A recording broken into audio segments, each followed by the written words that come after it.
going to talk about one of the issues that most parents are wondering about. Why is my child misbehaving even though they know that they should not be doing this? Why are they breaking the rules that we talk about every single day?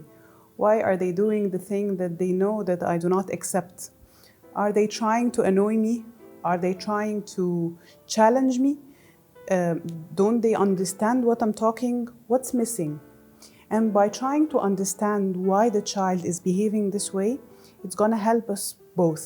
It's going to help me know how to deal with the issue, and at the same time, it's going to help me understand my child, what's happening, what's behind this behavior, so I can tackle the right problem or the right challenge.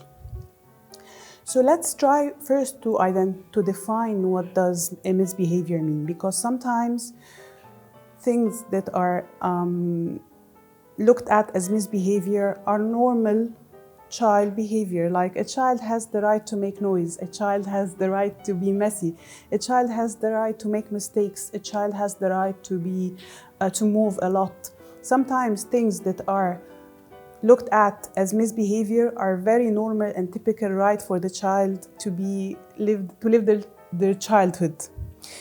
So let's look at the reasons of why children sometimes do the things that we think is wrong or we consider as misbehavior or we have agreed with them not to do.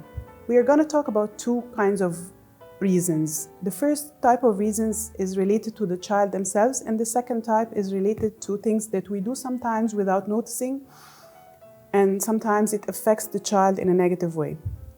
So let's start by the reasons that are related to the child.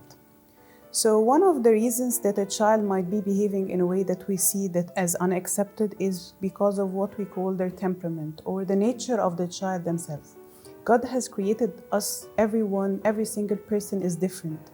And for parents who have more than one child, I think you've noticed this sometimes from the very first day when they were babies, how you could be doing the exact same thing, but they are different.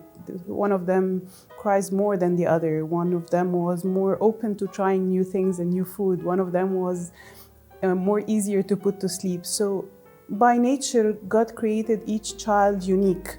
And sometimes just being different is looked at as a misbehavior.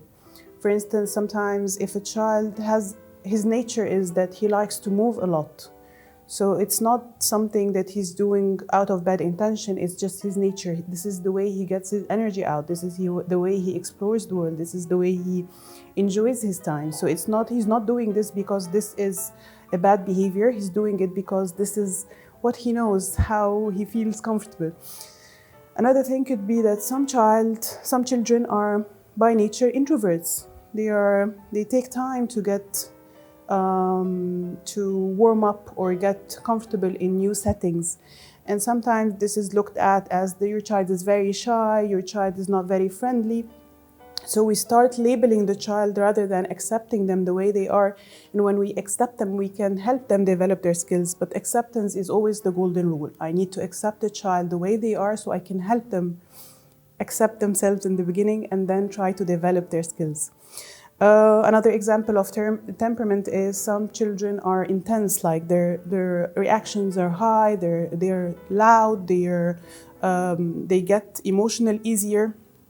So we need to accept the fact that some children are just different, and we need to help them accept themselves by us showing them that we accept them unconditionally in the first place.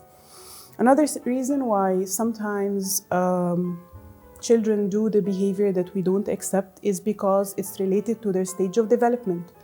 For instance, a child who is a toddler, still has 3-4 years, by nature they are very egocentric, what we call egocentric, and which means that everything is about me. I'm not aware of the world around me and the needs of others. I need to understand my own needs first so I could be able to understand the needs of others. So if a child who is 4 years old does not want to share, for instance, a toy or can't wait for his turn on the slide, it's not because he's selfish or not because he is aggressive. It's just because he's still learning about these things. And the more we give him his own pace and help them understand that it takes time to understand these things, the easier things are going to be on him rather than forcing that he needs to do it right now when he's not ready. If you look at the teenagers, for instance, they are by nature very confused.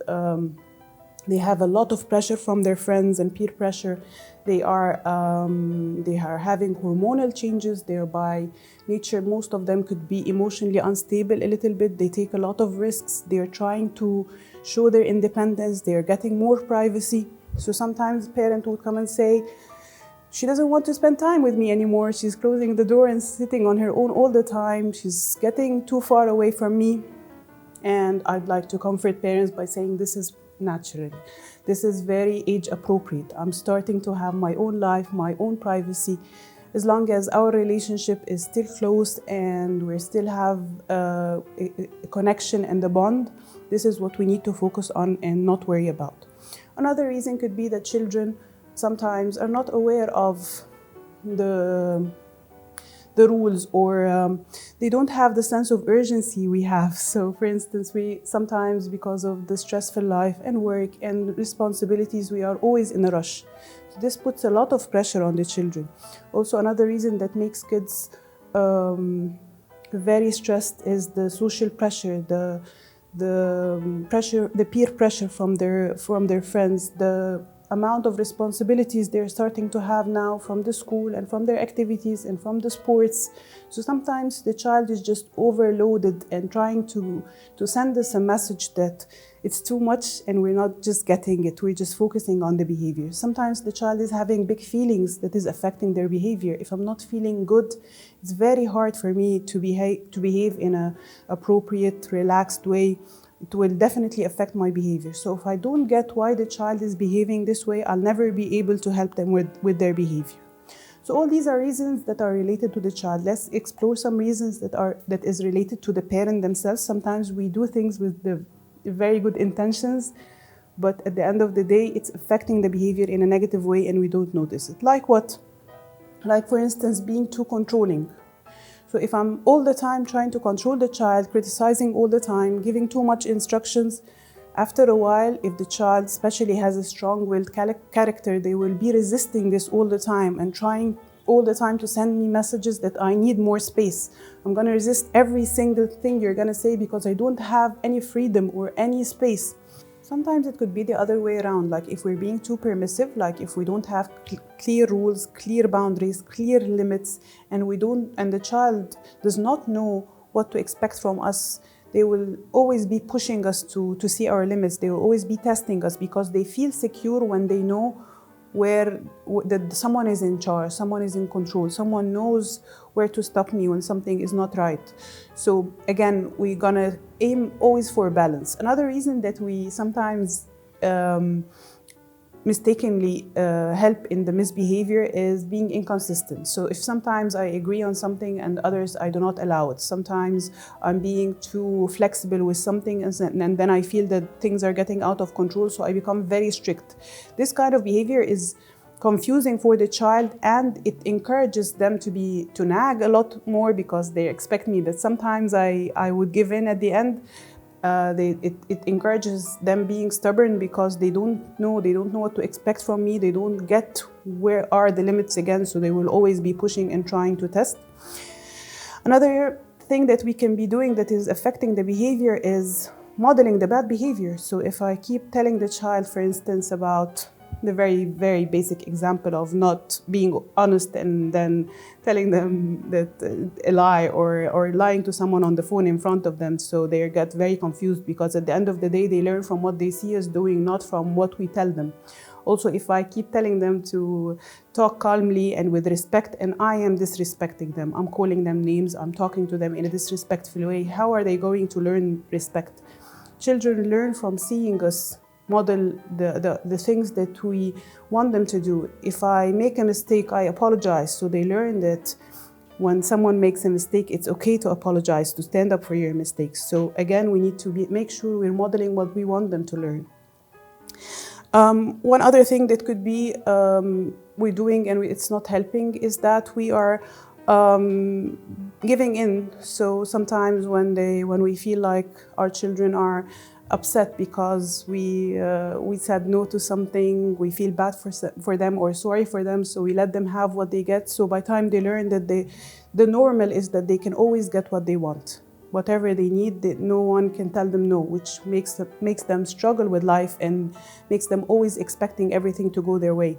Our role is to be straight and firm, as we mentioned, and at the same time to help them go through these feelings of frustrations, to help them understand that it's okay to be frustrated, that it's okay to struggle sometimes, and what can I do at this stage to make myself feel better, to know how to deal with these feelings. Thank you so much. Assalamu alaikum wa rahmatullah.